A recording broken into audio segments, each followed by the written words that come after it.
Hi everyone, I'm Igor Smirnov, International Grandmaster and Chess Coach. Welcome to the lesson Break the 3000s Rating Barrier. Here we will talk about Blitz games. Well, if you're expected to achieve a 3000s rating level in long-time controls, then you're a bit optimistic person. However, this is a realistic goal for online Blitz. In this lesson, I will tell you how to achieve this level. By the way, I used to play Blitz often in the past, and my ICC rating is about 3000s and 200s.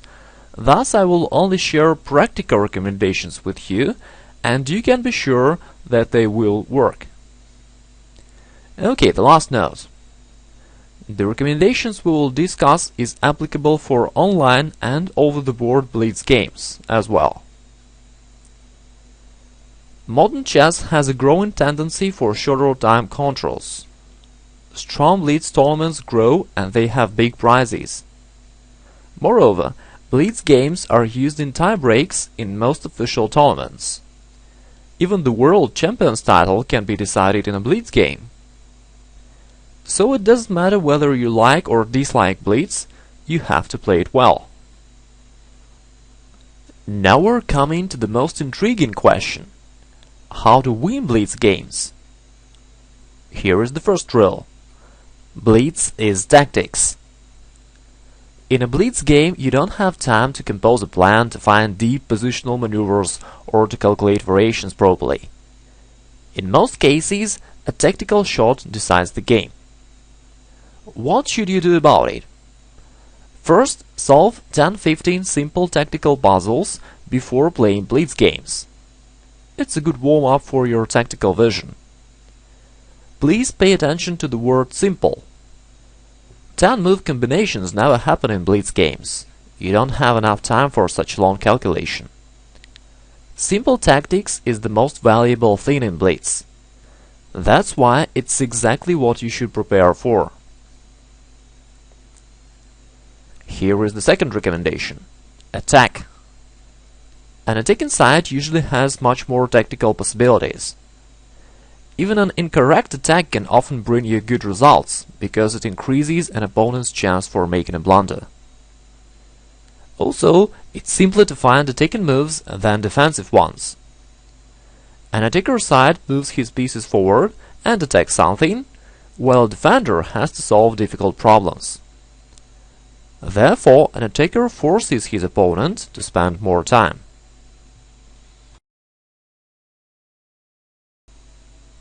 It's Black's turn now, and Black has an advantage due to his more active position. However, this advantage is not too big. Let's see what happened in the game. Black played Rook e8. It's a simple and natural move. Black is activating the Rook and is threatening Knight takes f3 discovered attack. Now White has to think. He needs to remove the Queen from the e-file and to protect the c-pawn as well. The Queen f2 move seems dangerous because of Knight g4. In the game, White played Queen d2. This is also wrong because of Knight c4 move. By the way, Knight c4 is the only attacking move for Black, and it's simple to find it. Queen c1, Knight e4. The only thing an attacker needs to do is to move his pieces forward. Knight e4, Knight c4. That's how an attacker can play quickly and effectively. A defender's task is much more difficult. Black has a lot of threats and White needs to think about all of them. White has to think and to spend time. He played Knight d4. This is a blunder which allows Black to win after Queen b6, taking the Knight and the b2 pawn. c3, Knight takes b2. Now White can't play Rook e1 because of Knight d3, and Black is winning.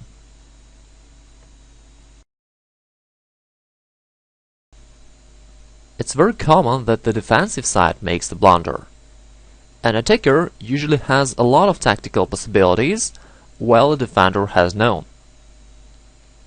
The next idea is a logical consequence of the current one.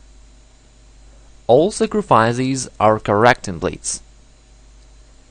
A sacrifice helps you to start an attack and to create problems for your opponent.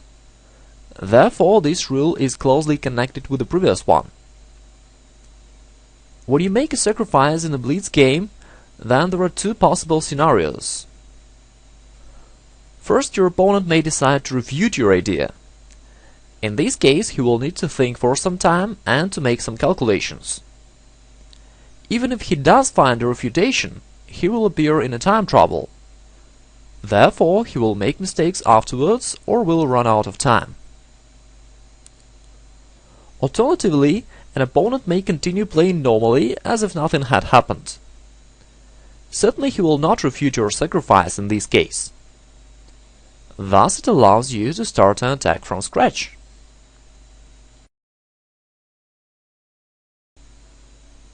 Here white can make a simple move like g3 with an idea bishop g2. Perhaps it's the best decision. However, in a Blitz game you should play more aggressively. White played queen h5,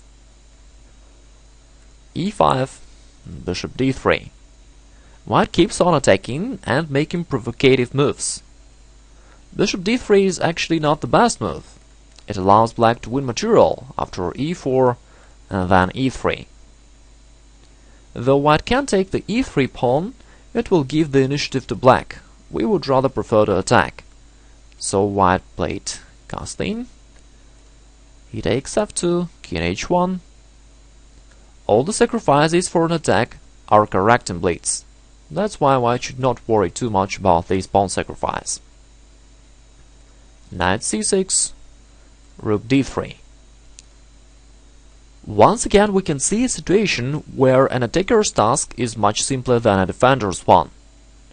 White only needs to move forward and to attack something, like queen h5, rook d3 with an idea rook g3 for example. Black needs to think about all of white's threats and to calculate a lot of lines. For example, black need to care about rook g3, about bishop takes g7 sacrifice and other moves like this. Bishop e6 was played, rook g3, attacking the g7 pawn, f6, and better was g6. Black has spent a lot of time on the previous moves. Now he starts playing quickly and it leads to serious mistakes. After f6, white played bishop d3, threatening the h7 pawn, rook f d8. This is a fatal mistake. Of course, h6 doesn't help, white can take the pawn. g6 is also losing, white will take the pawn, bishop takes g6. However, black has a move g5, which saves the game. In the game, black played rook d8, and then followed queen takes, king f8, queen h8, and bishop c4. So white's winning.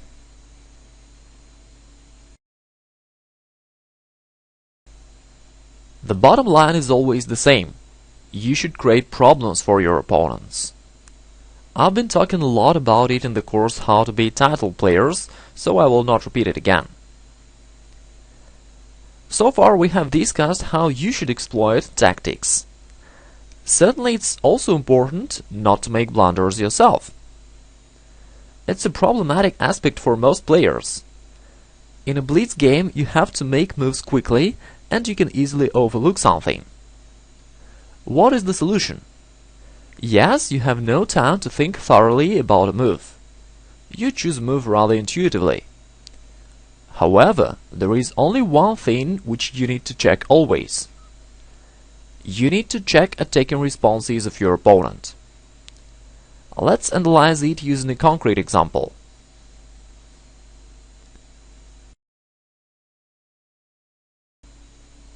In this position, white decided to play bishop g5. What should have you done before making this move? Check the attacking responses. You should ask yourself a question. What forcing moves can an opponent play on my territory? Focus your attention on your half of the board. Then look at the opponent's pieces and think about their moves forward, which will take or attack something. In this position, after bishop g5, black can take rook takes c3, knight takes e4, or bishop takes f2. You can see that black has only a few forced moves on the white's territory, and you can check them very quickly. Bishop takes f2 and knight e4 are obviously bad, but rook takes c3 gives black an advantage. After rook takes c3 and knight takes e4, black will take back an exchange and will be a pawn up after all. This variation happened in the game and white resigned soon.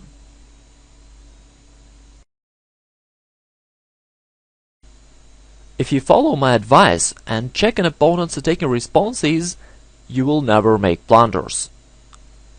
Since it's a very important matter in a Blitz game, your practical results will become much better.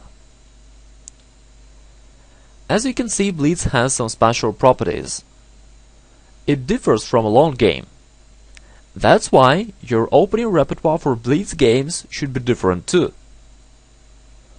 There are two main requirements for your Blitz openings.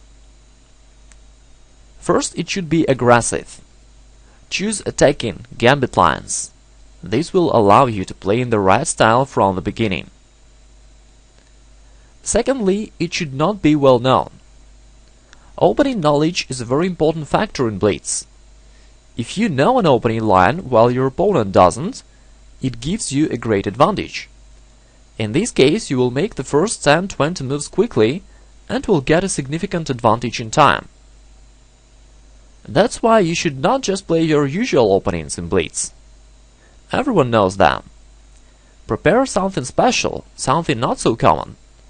Such an opening may not be that great objectively, however, for a Blitz game it's okay.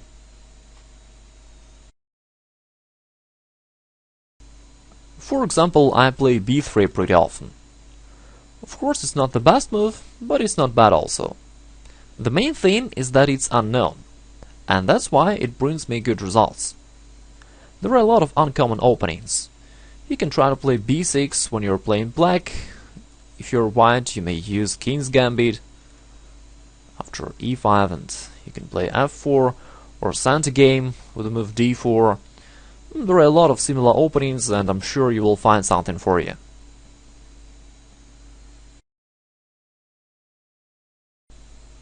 Okay, let's move forward.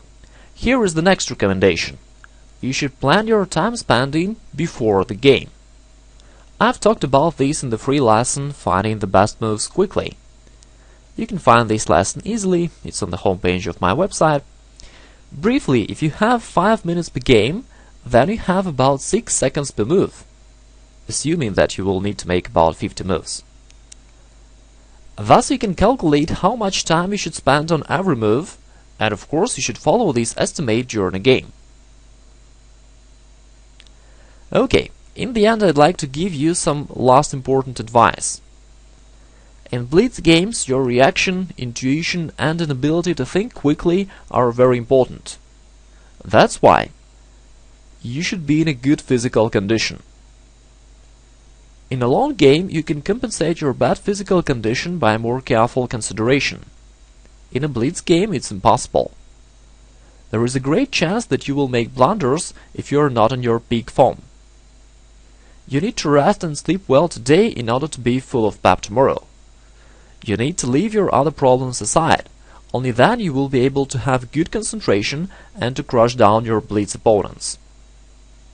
In a Blitz game, it's really important. Okay, let's draw some conclusions. You should follow a few main rules in order to be a strong Blitz player. First, prepare special openings for Blitz. Next, be in a good physical condition. Solve 10-15 simple tactical puzzles before playing Blitz. Also, you should plan your move time spending before the game, and stick to it. Next, you need to attack and make sacrifices. And the last thing, check attacking responses of your opponent. The first 3 items relate to a pre-game preparation. Thus you need to keep only 3 lost rules in your mind while playing. Of course, it's a realistic goal, and after some practice you will do it automatically. Then your Blitz rating will go up significantly, and the 3000s rating will not seem so unachievable. Thanks for your attention, and talk to you in the next lessons. Goodbye.